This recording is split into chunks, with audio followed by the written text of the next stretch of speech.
Bom, sejam todas muito bem-vindas, sejam todos muito bem-vindos, boa noite a todos. Esse é o nosso 43º encontro do Clube de Ficcionistas, e é bastante especial porque é uma aula magna com o professor Assis Brasil, né, que vai conversar com a gente sobre o último livro que ele lançou, que é o Leopold, pela editora Zain, e também vai falar sobre escrita criativa com a gente. É um encontro bastante especial, porque a gente também tem a Aline Caixeta, que é a nossa prata da casa, escritora e mestranda com o Assis Brasil, e também vou apresentar a Aline propriamente para vocês. Saúdo bastante todos vocês que vieram, é muito legal. A gente já começa com um encontro bastante grande. Saúdo especialmente a Betânia Amaro, que tá presente entre nós, vencedora do Prêmio Sesc de Contos do ano passado. Seja muito bem-vinda, Betânia. Muito obrigado por sua participação. Obrigada, Fernando. Boa noite, professor, também, boa noite. Boa noite, Betânia, minha aluna. Maravilha. Eu vou fazer uma apresentação agora da Aline Caixeta, mestranda em escrita criativa pela PUC do Rio Grande do Sul. Graduou-se em Letras pela Universidade Federal de Uberlândia e fez pós-graduação nos cursos de formação de escritores de literatura infanto-juvenil pelo Instituto Veracruz, aqui de São Paulo. Possui experiência como revisora nas editoras Penaluc e Incompleta, como resenhista da Companhia das Letras e da Global, e como arte educadora no Grupo Encantar, onde ministrou oficinas para crianças e adolescentes em situação de vulnerabilidade social.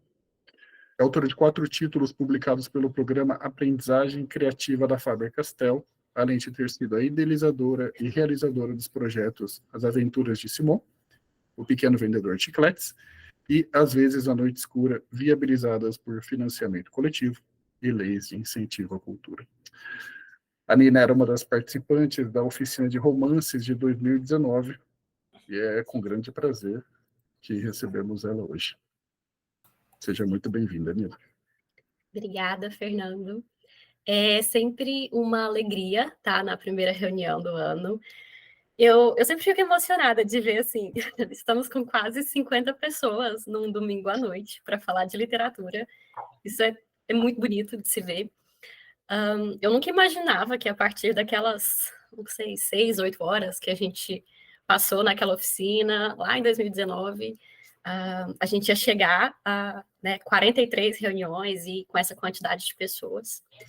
Eu me lembro que quando terminou a oficina, eu tirei uma selfie com o professor e botei no Instagram e falei, zerei a vida.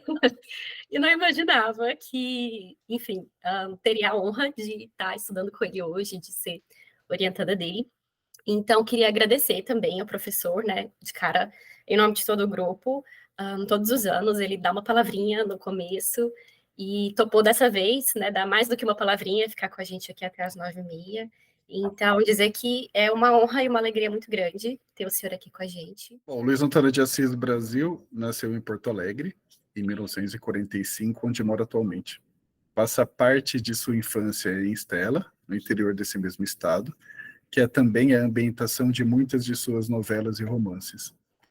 Em 1965, o ano que completa 20 anos, entra no curso de Direito da PUC, do Rio Grande do Sul. Também passa a fazer parte da Orquestra Sinfônica de Porto Alegre, como violoncelista. Ficará lá por 15 anos. Como veremos nesse encontro, sua experiência musical é também de crucial importância em sua trajetória literária. Em 1976, estreia como escritor com o romance Um Quarto de Légua em Quadro, que é lançado na 32ª Feira do Livro de Porto Alegre, que lhe dá o prêmio Ilha de Laetano. Em 1984, já tendo lançado 4 romances, parte para a Alemanha como bolsista do Goethe-Institut e, ao final de sua estada, publica As Virtudes da Casa. Publica em 1987 Cães da Província, romance que lhe confere o título de doutor em letras pela PUC do Rio Grande do Sul e com o qual faz jus ao Prêmio Literário Nacional do Instituto Nacional do Livro. Em 1998 é convidada para ser palestrante na Brown University em Providence, dos Estados Unidos, e 2 anos depois participa do programa Distinguished Brazilian Writer in Residence na Berkeley University, nos Estados Unidos também. Convites internacionais serão uma constante em sua carreira. Em 2006, na Alemanha, em Tübingen, Leipzig, em Berlim, em 2010, nas universidades de Paris-Sorbonne, na França, e na Universidade de Toronto, no Canadá. Tem obras publicadas em Portugal, Espanha e na França, além de textos e antologia publicadas no Canadá, Estados Unidos e Alemanha. Além do já citado Prêmio Literário Nacional em 1987, foi laureado com o Prêmio Érico Veríssimo, no ano seguinte, pelo conjunto de sua obra, com o Prêmio Literário Machado de Assis, da Biblioteca Nacional, em 2001, por O Pintor de Retratos. Seu romance A Margem Imóvel do Rio foi finalista do Prêmio Jabuti em 2003, recebendo uma menção honrosa, e no ano seguinte o mesmo livro foi finalista do Prêmio Portugal Telecom, ficando entre os 3 vencedores. Coordena o mais longevo curso de escrita criativa do país, a Oficina de Criação Literária do Programa de Pós-Graduação em Letras da PUC do Rio Grande do Sul, que completará 40 anos em 2025. Formou gerações inteiras de escritoras e escritores. Destacamos Paulo Scott, Cíntia Moscovitch, Davi Boaventura, Daniel Galera e Carol Ben-Simon, cujas obras foram também debatidas no Clube de Ficcionistas. Em 2019, com assistência de Luiz Roberto Amabile, publica Escrever Ficção, um manual de criação literária pela Companhia das Letras, obra que se torna imediatamente referência no estudo da escrita criativa no Brasil. 2019 é também de particular importância para nós, pois foi o ano em que a Assis Brasil ministrou uma oficina de romances em São Paulo, nos marcos do primeiro festival Mário de Andrade, organizado pela biblioteca de mesmo nome. Foram os egressos dessa oficina que fundaram um clube de ficcionistas, como iniciativa para aprofundar os estudos em escrita criativa. Funcionamos desde 2020 e todos os anos temos a honra de receber a Assis Brasil em nossos encontros inaugurais. Assis, seja muito bem-vindo e a palavra é sua. Bom, então é isso. Tá? Que história longa, né? Nós estamos começando a formar uma história aí, né? E fico muito feliz por isso, por ver a persistência do grupo, tá? E essa persistência, quando alguma coisa dura bastante tempo, sempre há alguns que comandam, né? E vocês já sabem quem são, tá? Que estimulam, que fazem a coisa acontecer, que têm dedicação, tudo isso, né? Então, tem várias pessoas, mas citando aqui o Fernando, né, acho que já estou citando todos que participam, assim, da elaboração disso, da manutenção, né, desse projeto que realmente me fascina. Bom, Antes só de começar as perguntas, professor, eu queria só ler a orelha do seu livro para situar todo mundo, porque a gente vai falar bastante sobre o Leopold, talvez haja pessoas no grupo que ainda não tiveram a oportunidade de ler, então, só para a galera saber do que se trata. Então, a orelha do livro é o seguinte. E agora, o que faço da minha vida? Eis a questão que atormenta um ilustre músico durante uma viagem noturna na sua colejante diligência que vai de Munique para Salzburgo. Estamos em 1785, e perante 2 ouvintes adormecidos, o músico rememora seu percurso como pai de um prodígio. Ele quer mostrar ao juízo da história que sempre proporcionou o melhor para o filho, quis fazê-lo o maior compositor da Europa, e quando se dá conta de que o filho já atingiu essa condição, vê diante de si apenas um vazio e uma vertigem. Este livro não é uma biografia de Leopold Mozart, mas sim uma apaixonante novela em que o autor, depois de anos de pesquisa e muita reflexão, traz-nos o que poderia ter sido esse ser humano e artista que experimentou a aventura e a angústia de ser pai de um gênio inconteste da arte. Homem que dominava todas as áreas do saber, católico fervoroso e iluminista, erudito, escritor, pedagogo, músico reconhecido por seus pares, mas que passou à posteridade, sobretudo, como o pai de Wolfgang Amadeus Mozart. Leopold ganhou fama ambígua. Os estudiosos sabem que possuía luz própria e, principalmente, conhecem seu decisivo papel na formação intelectual e musical do filho. O grande público, ao desconhecer esse fato, é levado a concebê-lo como uma figura autoritária, circunspecta e egoísta.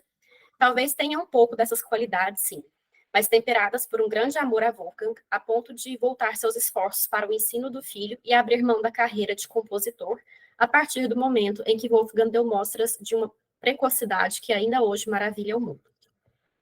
Bom, então, tanto no livro Escrever Ficção, quanto nas suas oficinas, professor, o senhor sempre começa, quando alguém te apresenta um projeto de romance, com uma pergunta, que é: por que que esse livro é para você? E é mais ou menos por aí que eu queria começar a conversa. Por que que esse livro é para o senhor? Ok, de fato, eu sempre pergunto, nas aulas, quando surge ou nas orientações, né, quando surge um projeto de romance, né, essa é a minha pergunta, né, que a Aline declinou aqui, que vem a ser: por que esse livro é para você escrever? Né? O que te credencia? Qual é a tua história que vai chegar nesse livro? Porque há pessoas que, eu, por exemplo, se eu fosse me meter a escrever uma história distópica ou uma história infantil, nunca isso seria para mim, porque nunca passou, né, pela minha cogitação, nem eu tenho motivação, nem leitura suficiente para isso. Então, é preciso que a pessoa chegue à conclusão que aquele livro é para ela mesma escrever. Para já, uma longa ligação com a música, tá? Uma ligação, digamos, desde criança, tá?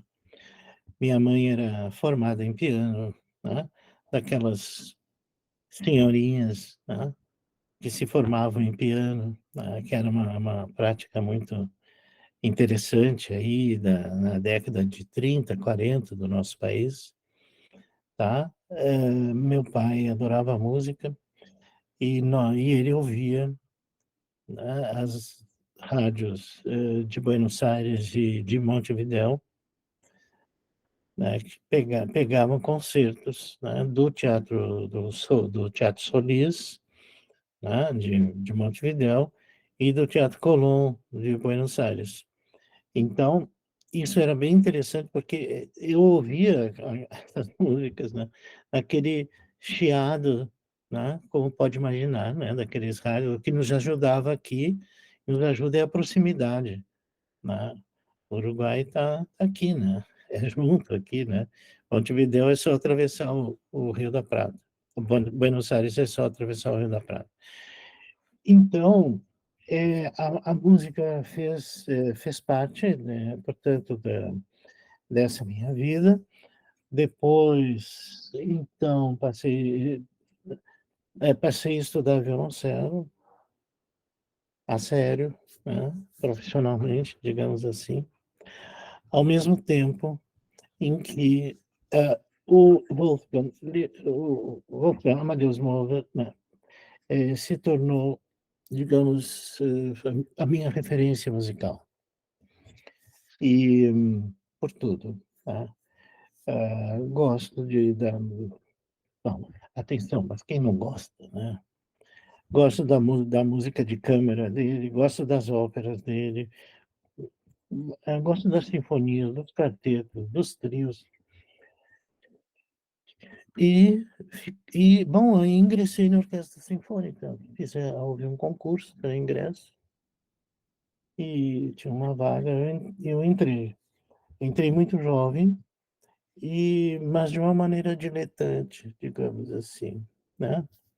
Não exatamente assim, profissional mesmo, né, quer dizer, eu não tinha, digamos, a competência musical dos meus colegas, né, para já porque eu era muito jovem, né, não tinha adquirido ainda, a maturidade musical.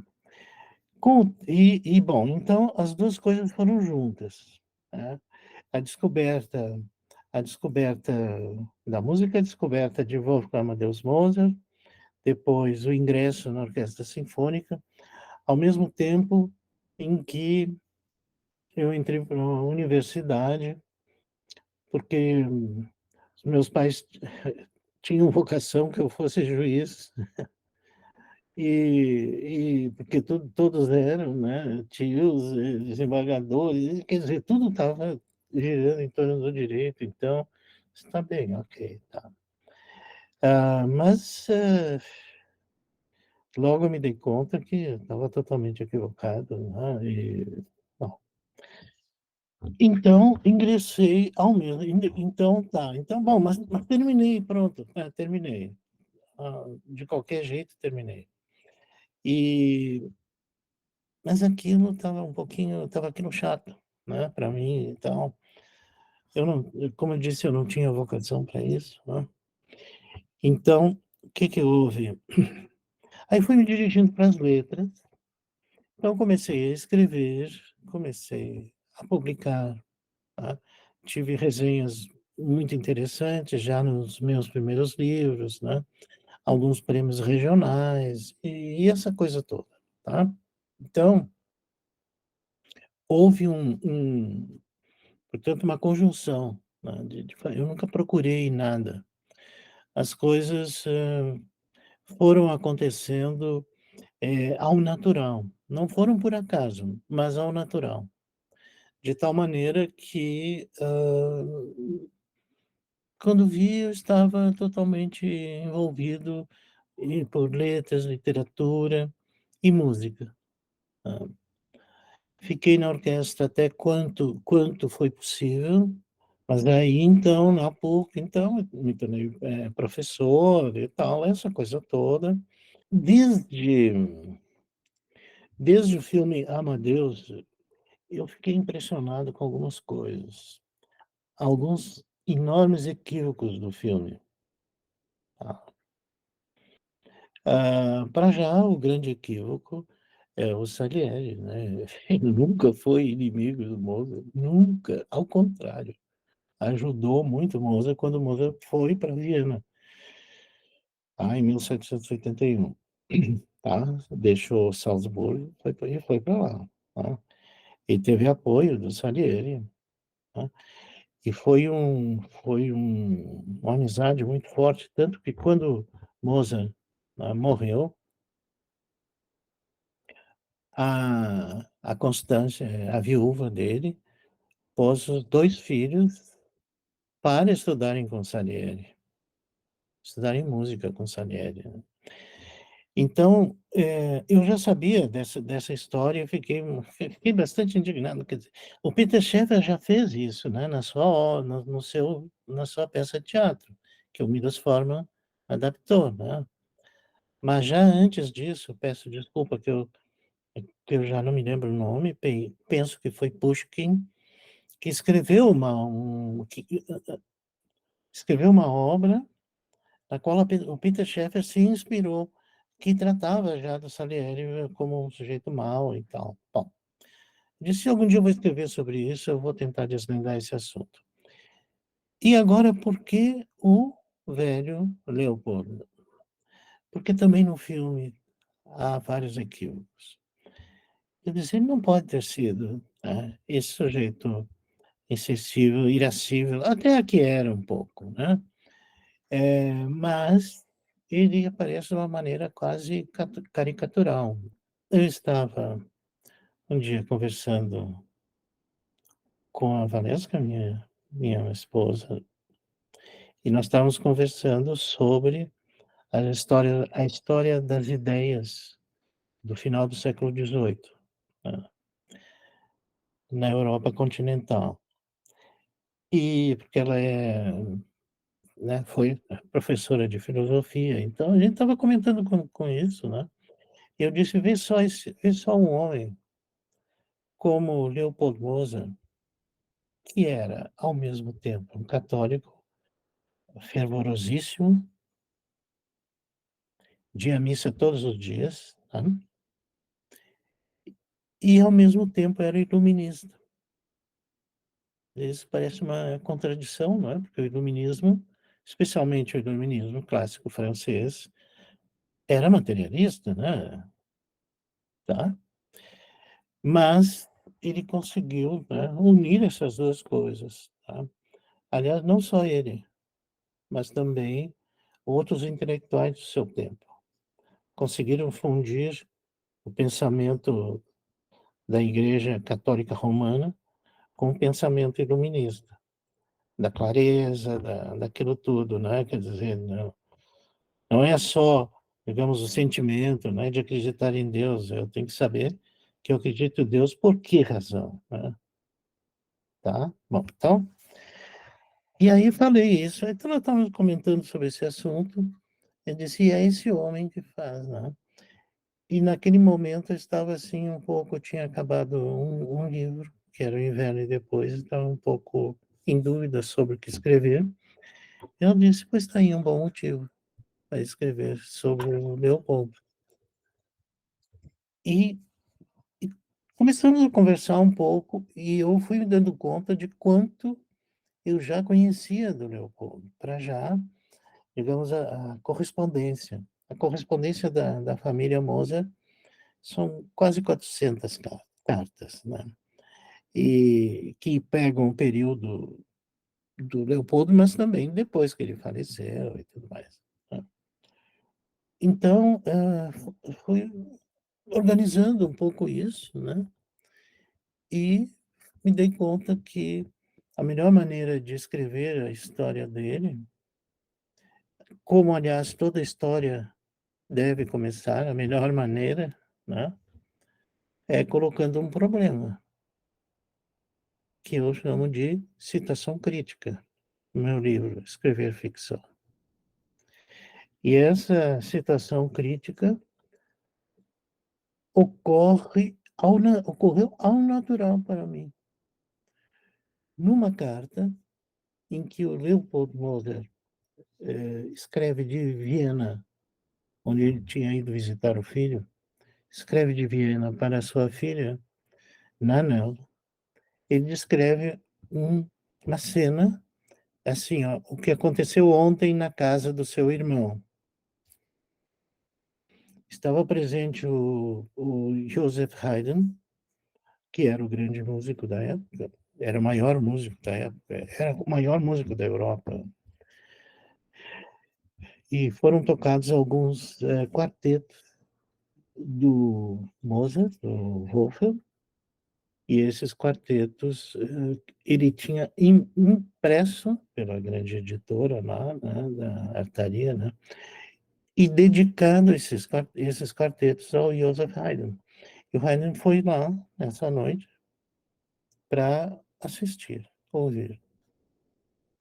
Ele ouviu, todo mundo ficou quieto, e todo mundo olhava para o Haydn, né, o que ele iria dizer, né? Ele ficou quieto por um tempo e levantou-se, pôs a mão no ombro do Leopoldo e disse: eu quero dizer, como homem honrado e como músico, que seu filho é o maior compositor da Europa. Então, todo romance precisa disso. O romance precisa de um elemento deflagrador, né, que venha a ser essa citação crítica. Então, eu me lembrei, quando estava pensando na organização do livro, me lembrei dessa passagem, que está citado explicitamente, ele reproduz as palavras do Joseph Haydn para sua filha. Não. Eu disse, aqui está. Meu livro vai girar em torno disso. Ele vinha dedicando os últimos 25 anos a formar o seu filho. E colocando lá na ponta, a meta, né, de torná-lo o maior compositor da Europa. E ele, então, vai à Catedral de Salzburgo e né, como crente, como, enfim, né, ele diz, é Deus que está me dando essa missão. Eu vou cumprir essa missão. Eu vou tornar meu filho o maior compositor da Europa. A partir daí, ele que era um compositor bastante prolífico, ele não escreveu mais nem uma nota musical nesses 25 anos. E dedicou toda a formação do filho. Que ele vinha acompanhando, ele vinha criando todas as condições para o seu filho, Wolfzinho, né? Todas as condições para se tornar, de fato, o grande músico que ele julgava que Deus tinha dado essa missão. E fez de tudo, quer dizer, não só deu aulas para ele, né, porque ele era professor de música na corte de Salzburg, né, mas como propiciou as viagens em que o filho aprendeu com outros mestres, assuntos que o Leopoldo não se achava muito competente. Então, por exemplo, levou a Itália para ele aprender ópera, para o filho aprender ópera. E, de fato, voltou de lá já escrevendo ópera e já contratado por grandes teatros. Tá? E outras coisas, né? A forma da sonata, por exemplo, né? Ele levou a Paris, né? Então, lá em Paris, tinha um mestre disso, tá? Que era o Schobert, não é Schobert, que era um alemão que estava lá. Então, levou para Londres, onde o filho aprendeu a sinfonia. Aprendeu a sinfonia com Johann Christian Bach, filho do velho Bach. Né? E assim por diante. Então, ele vinha acompanhando, mas não considerava sua obra pronta. Seu filho não era ainda o compositor que ele queria que fosse. E ele ia dedicar o resto dos seus dias para chegar a esse ponto. E aí entra essa questão de ele já ter chegado lá. Do filho já ter chegado lá. E aí, então, é que o Leopoldo se diz, e agora o que eu faço da minha vida?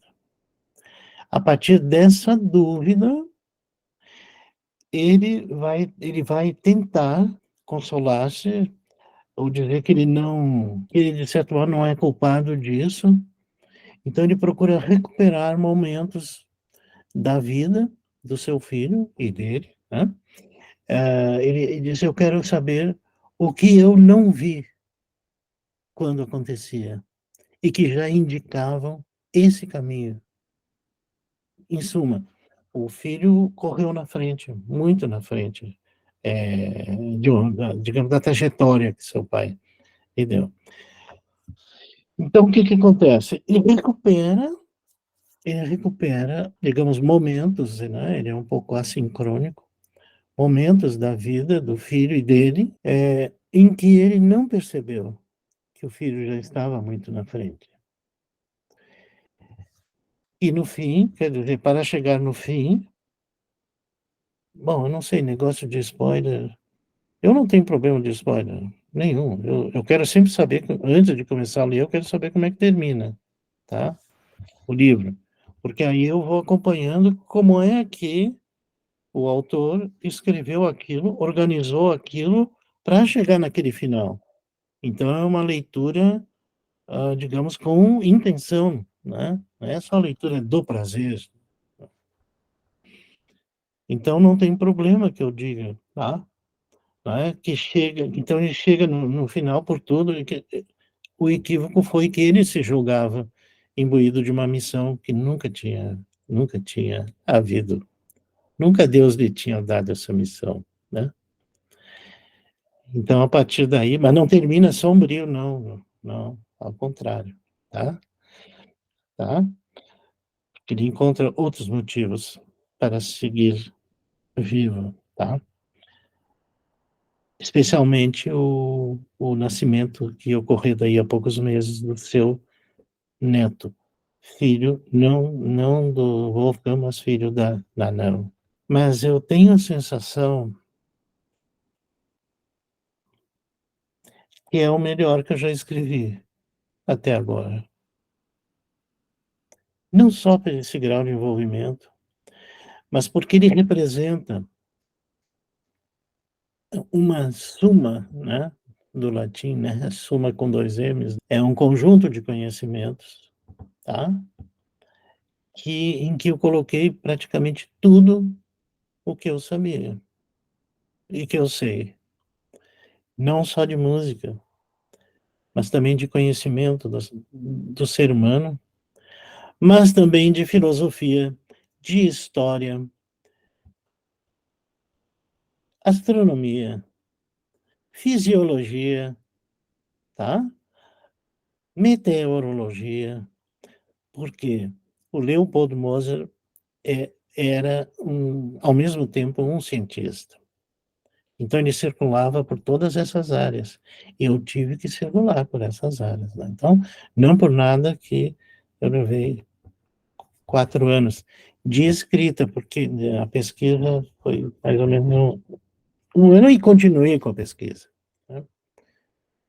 Fui nos lugares lá, todos, ouvindo o som da minha própria voz nas igrejas de Salzburgo, ouvindo os sinos da nova residência lá, tá? Ouvindo as músicas que esses sinos tocam, né?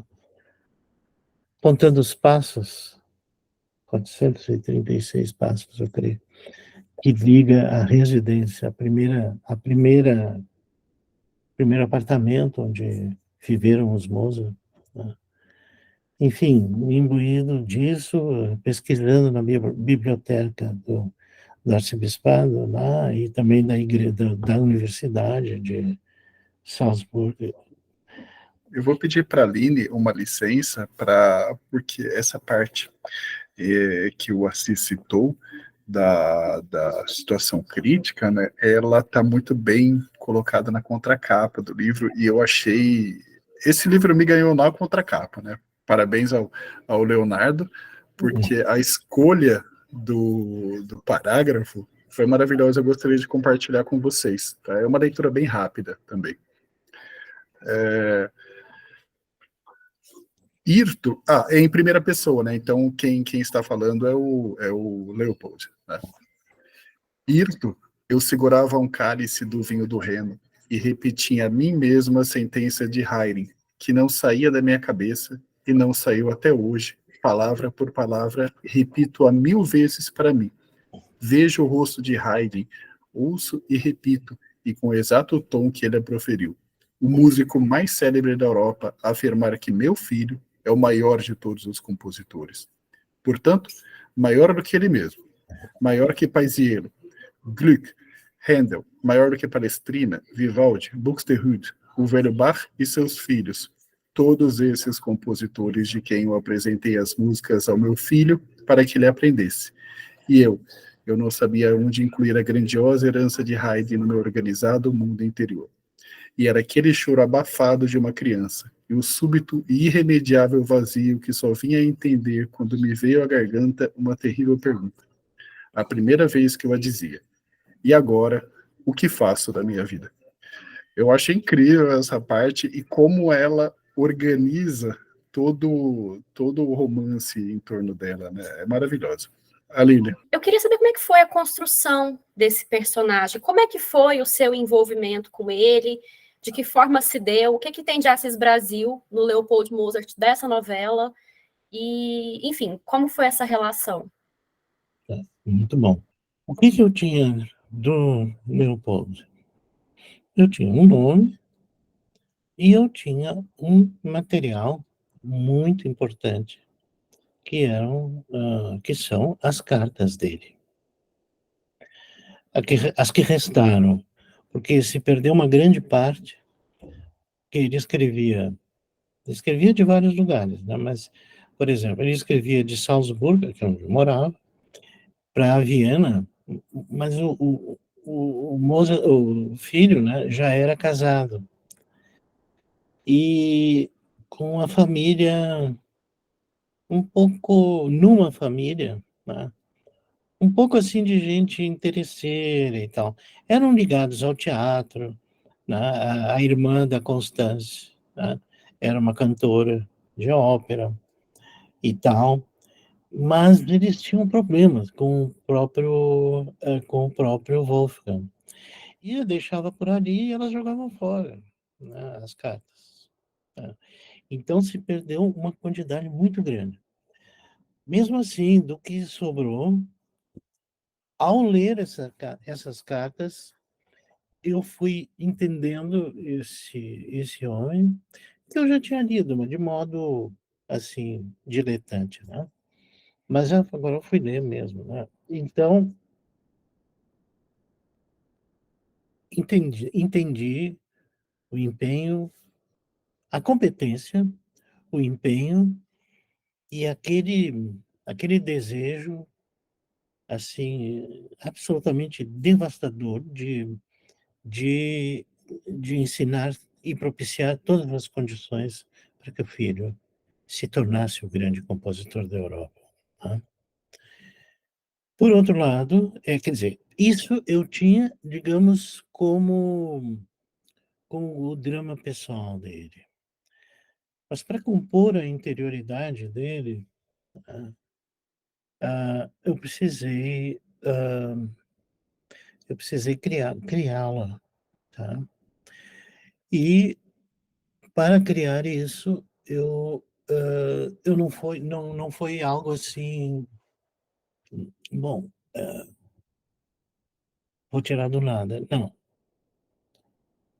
Eu tinha uma questão aí que vem a ser como harmonizar, tá, a fé católica com o iluminismo. Então, ele era um homem que tinha esses 2 lados, né.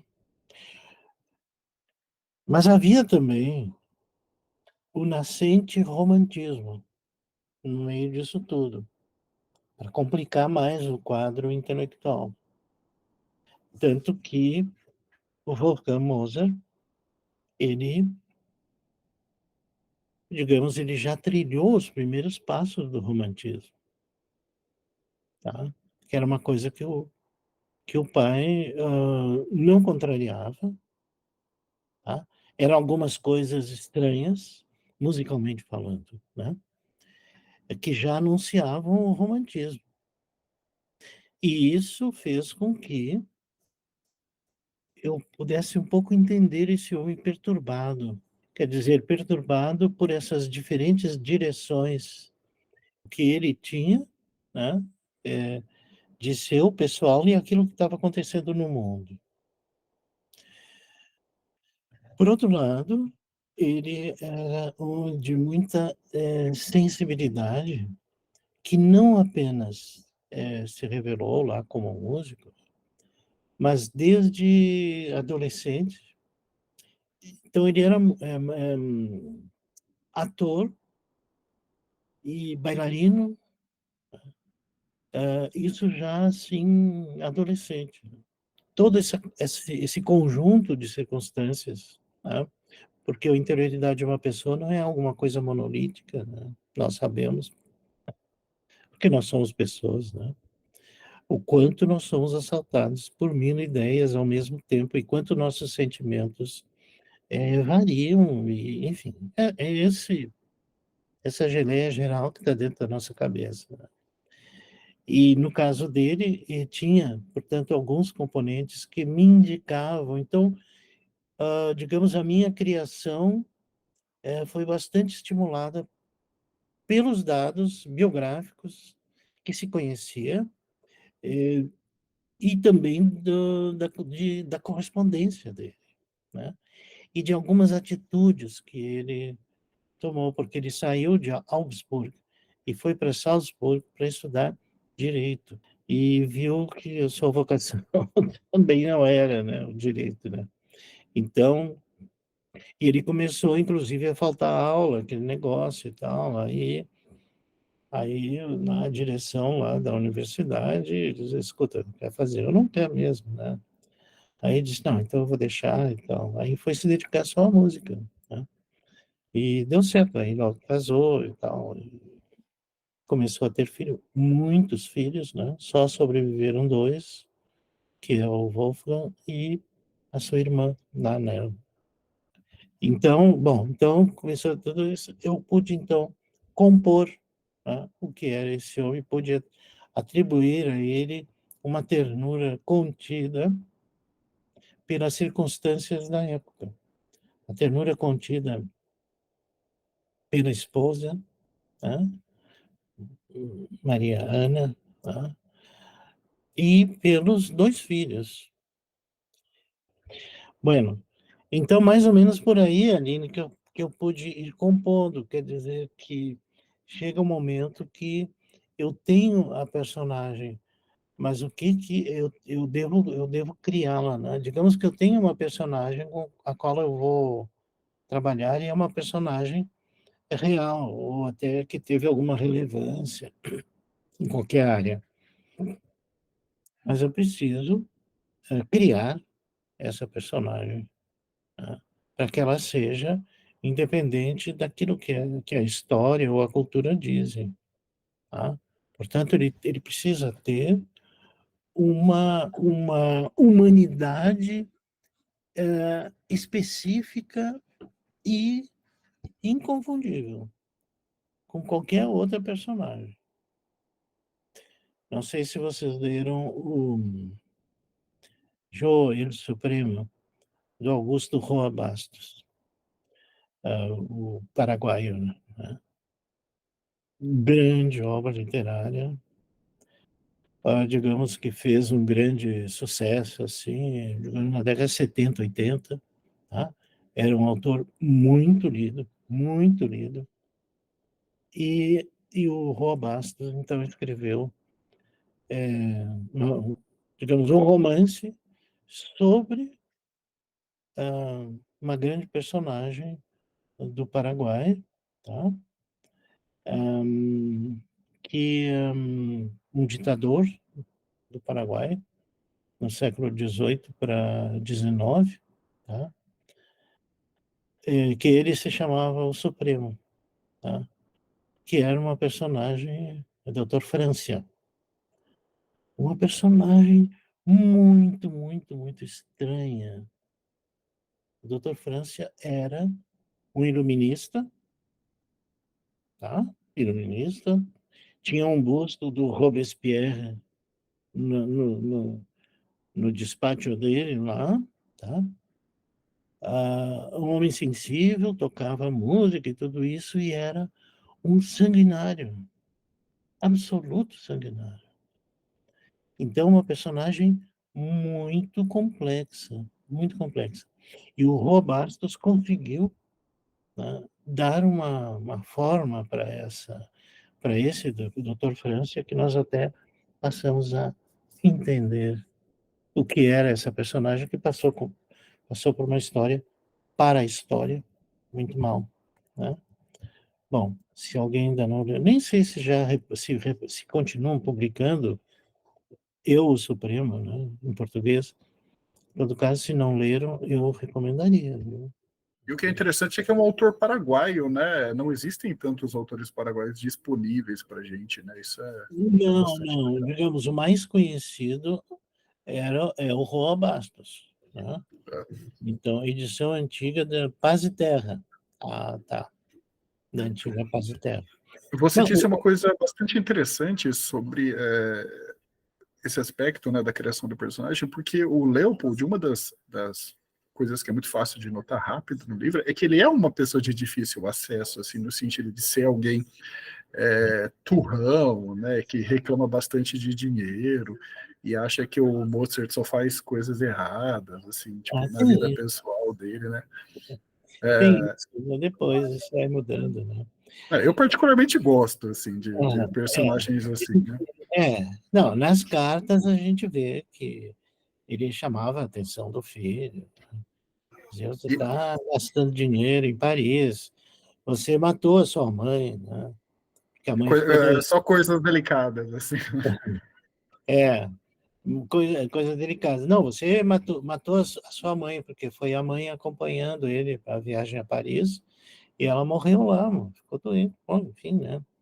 Ele disse: "Você morreu e tal".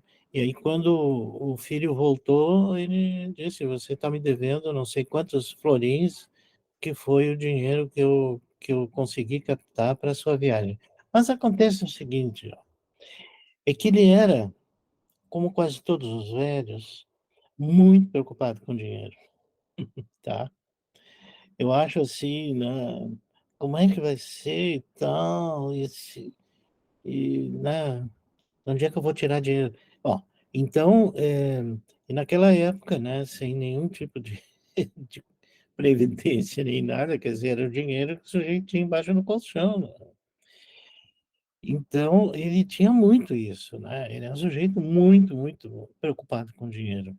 Mas não assim, ó, aí que está outro equívoco, né? Que por vezes dizem que ele explorava, né, o talento dos filhos lá para ganhar dinheiro.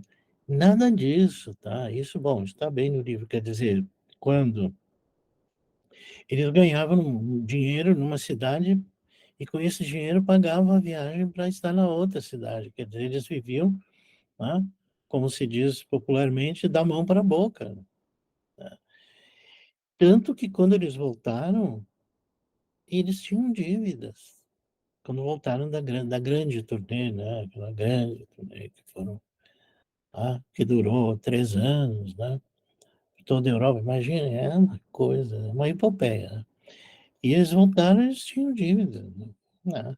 E quando ele morreu, ele não tinha nada. Né? Ele não tinha nada. Tem o inventário dele, são alguns livros, algumas roupas, não tinha mais nada. Né? Nenhum um outro tipo de bem, né? Alguns instrumentos musicais, porque ele negociava também instrumentos musicais. Tá? Quem for a Salzburgo e for na segunda, né? Porque eles viveram num apartamento ali, nasceu o Mozart, é um museu, que é a casa do nascimento do Mozart, e depois que vieram da Itália, eles tinham um pouco mais de dinheiro, era alugado, do senhor Agenauer, que foi o grande amigo e foi praticamente o banqueiro deles. Eles se mudaram para o lado direito, para a margem direita do Salzach.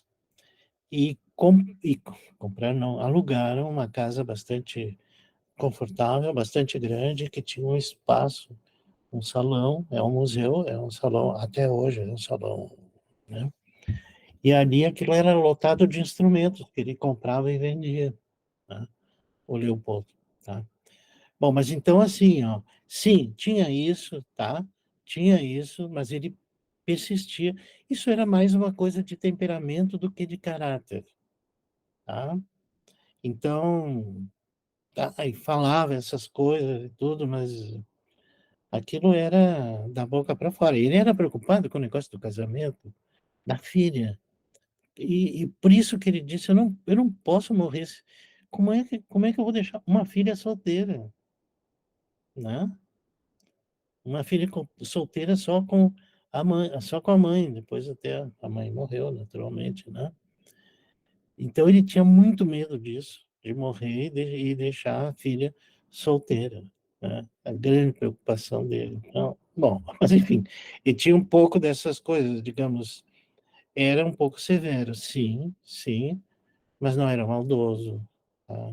E também tem que se entender a época, né? Os pais eram assim. Eu tinha algumas outras questões, mas acho que o senhor já foi respondendo. Já fui responder. Já foi. Mas tem uma última que eu queria colocar, então, para encerrar. Como o Fernando disse, a gente sempre analisa os nossos livros mês a mês, pensando na situação crítica, pensando no que é a questão essencial do personagem, pensando no conflito. A gente sempre faz as nossas apresentações pensando um pouco no seu livro, no escrever ficção. Uhum. E o senhor já falou da situação crítica, já falou do drama interior do personagem, mas eu queria que o senhor comentasse um pouco sobre o conflito, porque até nas suas oficinas o senhor sempre diz que o conflito é conceitual, é abstrato, ele aparece em vários romances, e eu, Aline, me senti muito mexida com esse livro, porque eu acho que essa é uma pergunta que todo mundo em algum momento se fez ou vai se fazer, né? O que eu faço da minha vida agora? Eu estava passando por uma situação em que eu estava me perguntando o que eu faço da minha vida agora quando eu li esse livro.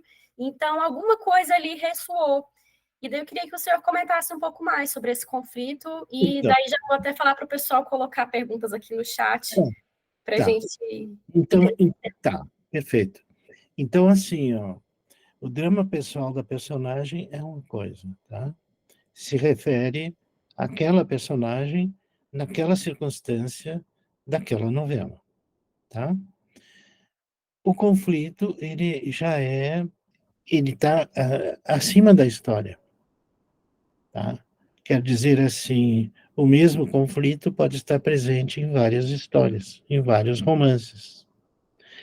No caso do Leopoldo, e outra coisa, não é só um conflito, tá? Pode coexistir em vários conflitos, tá? Assim como na peça Hamlet, o conflito é o viver ou não viver, to be or not to be, né? Que está presente também,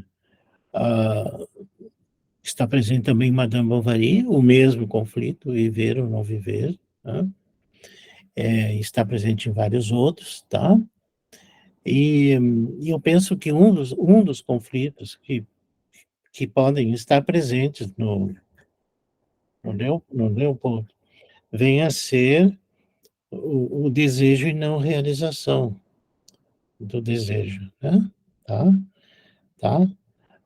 Projeto e não realização, né, do projeto. Outro é o mesmo do Hamlet, o viver ou não viver, né? Quer dizer, o que eu faço da minha vida. Então, por vezes há alguma confusão, o pessoal pensa que conflito é conflito da personagem. Não, é o drama, o conflito tem um drama interior, isso é outra coisa, do Hamlet. Como é que eu vou agora matar o assassino do meu pai? Tá? Isso é outra coisa, tá? Claro que está ligado ao conflito. No momento certo, o conflito aparece. Se o drama interior da personagem não resultar num conflito conceitual e permanente, o livro não se realiza. E o leitor vai se dar conta disso. Essa é uma das razões pelas quais o leitor abandona uma leitura. Ele não vê o que existe ali por detrás, ou subjacente, que seja permanente, independente dessa história. Então ele cria um drama pessoal, digamos, importante para o personagem, mas no decorrer da história vai ficar, né? Tá aí agora, né? O que isso significa? Mesmo lá do Código da Vinci, né? Tem lá um drama pessoal, mas na verdade ele não tem um conflito. Tá? Estou falando num livro que fez sucesso aí há uns 20 anos, por aí, né? Tá? De um autor chamado Dan Brown. Tá? Então, ele tem o drama pessoal, mas resolveu o drama pessoal e acabou o livro. E o interesse do leitor. Tá?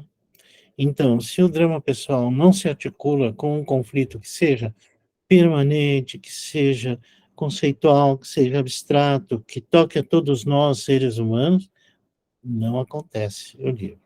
Bom, mas parece que tem pergunta. Sim, eu já vou ler as duas aqui. O Felipe Leal está perguntando se há alguma expectativa de lançamento na Alemanha. E a Renata Araújo colocou a seguinte pergunta: gostaria de saber se, durante o processo de escrita dessa obra, os sonhos do professor foram de alguma forma afetados. E caso tenham sido afetados, se houve, em alguma medida, influência onírica na escrita. Olha, eu acho assim, ó, uma vez eu estava voltando do interior profundo do Rio Grande, numa Kombi, junto com o Mário Quintana, tá? De noite, nós tínhamos ido numa palestra, numa feira do livro, lá no Inferno, não sei onde foi. E a gente vinha voltando, e eu disse para ele, poeta, é o seguinte, nós estamos viajando aqui há 5 horas quase, não está com fome, por acaso? Ele disse, sim, pronto. Aí o motorista, né, disse, olha, mais adiante tem, sabe aquela coisa ali de restaurante de beira de estrada, aquele negócio, né, e tal. Aí nós entramos, era tarde da noite e tal, e assim, ele disse, tá bem, não tem um cardápio aí? Eu disse, poeta, não. Esse restaurante não tem cardápio, tem que comer o que tiver. Ele disse, tá bom. Tem salsichão? Eu disse, eu não sei, eu vou ver se tem. Então fui lá naquele negócio e disse, tem. Ele disse, então me traga 4. E, como se diz no Rio Grande também, uma taça de café preto desse tamanho. Disse, tudo bem, como quiser, eu faço isso. Mas não... Tá bem, é isso mesmo que o senhor quer, né? Isso é muito bom para ter pesadelo. Bom, então, assim, eu, de fato, eu não... os sonhos, eu nunca cheguei a aproveitar nada dos sonhos, tá? Então, não cheguei. Quer dizer, os sonhos é para me divertir, sentir terror, tudo. Acordar, né? Como aquela cena, né? Que a pessoa acorda sôfrego lavado de suor, né? Aquela cena clichê, né? Que está em tudo que é romance. Mas é mais ou menos isso. Bom, a outra pergunta é sobre publicação na Alemanha. O Leonardo, ele tá agenciando disso. Ainda me mandou ontem uma informação que disse, olha, tá alguma coisa andando aqui, tá? Não quero adiantar muito, viu? Mas, tá? Então, e como ele é um sujeito muito sério, nós tínhamos colocado no horizonte nosso de sair em 2024 uma tradução alemã, tá? Penso eu que ali que está o público, o maior público desse meu livro, tá? Que ele vai ser entendido, eu creio que, digamos, na sua totalidade cultural, inclusive até linguística, digamos, né? E musical na Europa Central, tá? Professor, permita-me, o pós-fácil que o senhor fez, Felipe, boa noite. O pós-fácil que o senhor fez foi pensando nessa publicação na Sim. Alemanha. Eu digo que parece que tem uma intenção ali, né? Tem sim. Até Obrigado, Felipe, é isso mesmo. Quer dizer assim, eu escolhi uma linguagem que não é uma linguagem brasileira, tá? É uma linguagem do português geral, digamos, tá? Que possa ser lido no Brasil, tanto que não tem regionalismo, não tem nada que possa ancorar o meu livro, né? Num certo espectro brasileiro, quer dizer, um brasileiro escrevendo sobre, quer dizer, não é, quer dizer, eu já escrevi pensando nisso, né? E, aliás, já tem um tradutor lá que já começou a tradução, agora a editoração é que é um pouquinho mais complicada. Obrigado, Felipe. A gente tem um comentário aqui do Marcos. Ele disse que um homem que tem fé no transcendente, mas investe num projeto de realização técnica com apuro metodológico é um grande conflito. Muito maior do que a questão pessoal da personagem é o dilema histórico-filosófico. E a Andrea colocou uma pergunta, que, aliás, eu vou aproveitar e amarrar com a última que eu tinha colocado aqui no meu roteiro. Ela escreveu, quando se escreve ficção sobre uma pessoa que de fato existiu, quais os principais cuidados para não se prender só ao que aconteceu na realidade?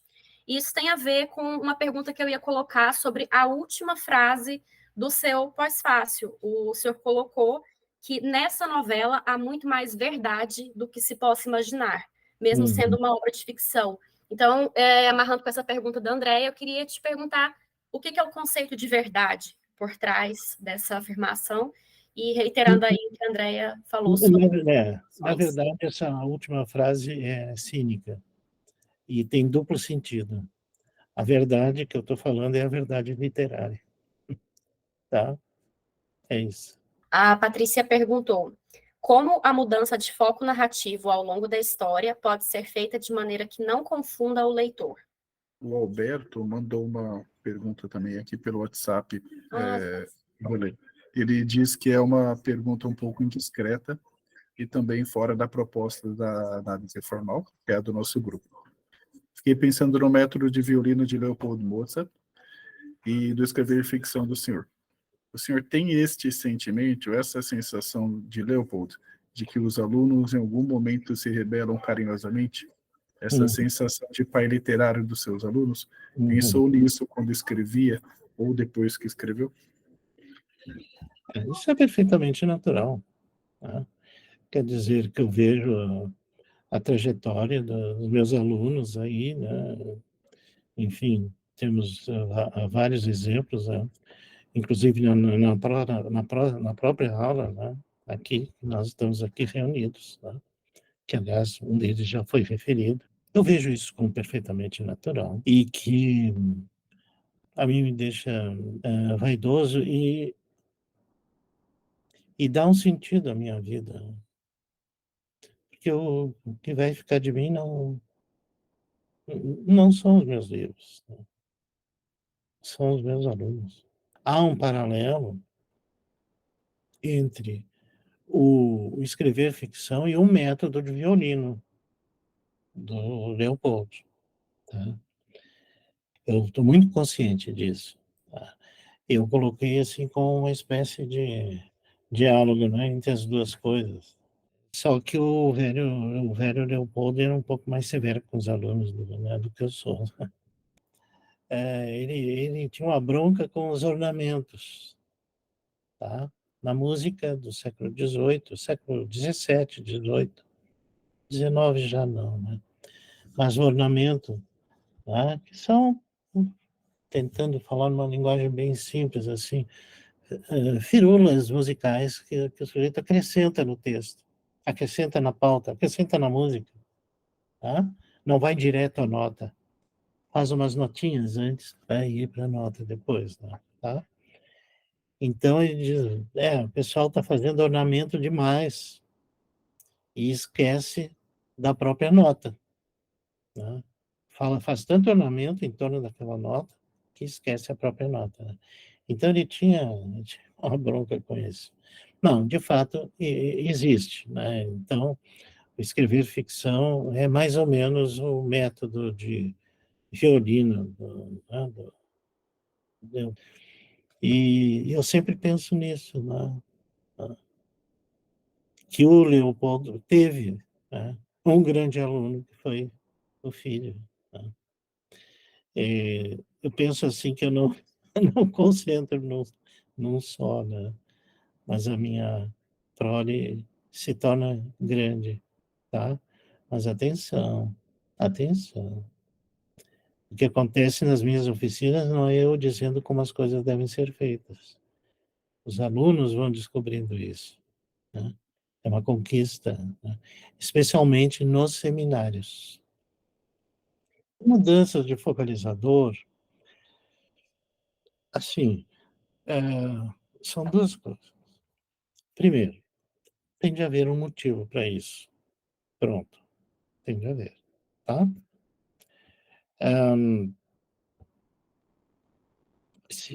Segundo lugar, o leitor não pode se perder.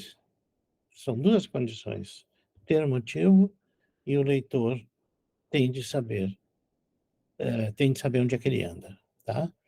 Então, mesmo no Leopoldo acontece isso, né?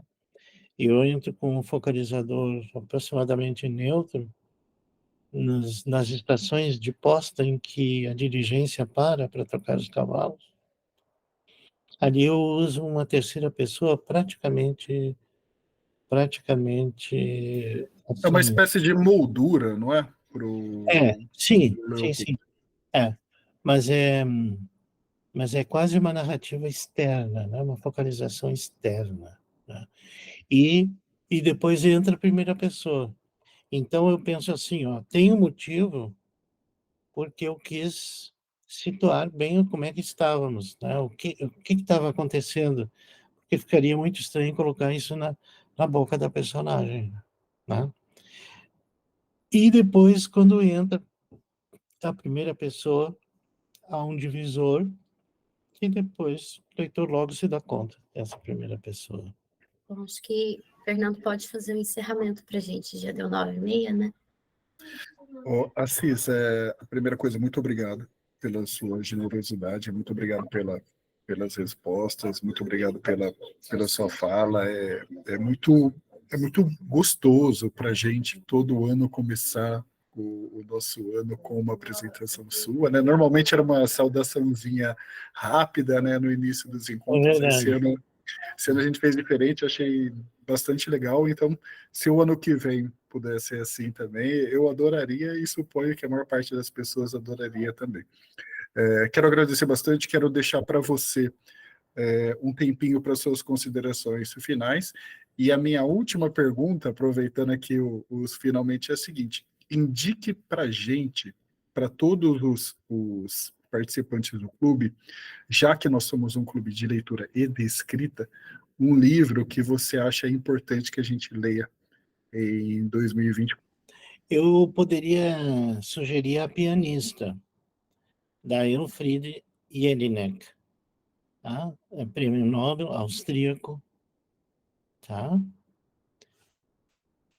Eu gosto muito dos autores austríacos, tá? E tá, que esse é um livro recente, digamos, tá? E o outro que eu poderia sugerir é do Roberto Musil, tá?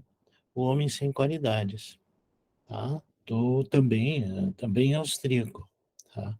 Esse é um livro mais antigo, ele é da década de 30, eu creio, mas o da Elfriede Jelinek, que é a obra-prima, penso que ele é dos anos 90, eu não sei, eu creio que até dos anos 2000 em alguma coisa, tá? É um livro muito interessante, tá? Sugestão, 2 livros aí, de uma mulher e de um homem que dominam a literatura.